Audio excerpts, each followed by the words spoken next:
So time check tayo guys, oras natin, mag alas 12 na ng tanghali. So sa ngayon dito kami sa Molino, SM Molino.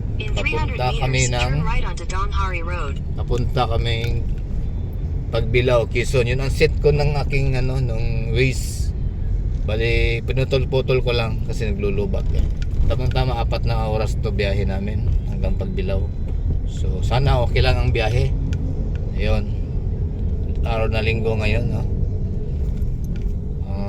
Pitsa ngayon 3. Pitsa 3 ng Desembre.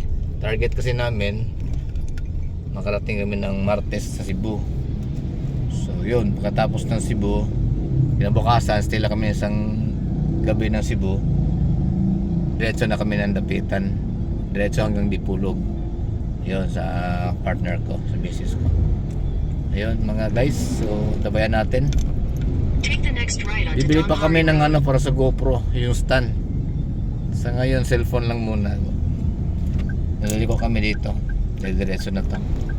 Pa-exit na kami, punta kami ng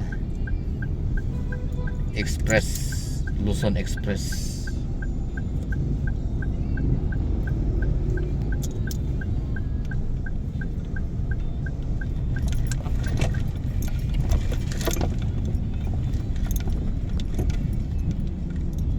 So i-count natin to ilang araw at ilan magagastos.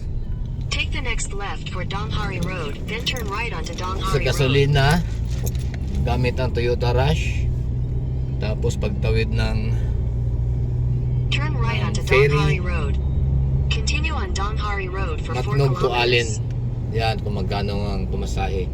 Kasi pagdating naman ng Allen Summer, tatravel naman hanggang Ormoc Leyte.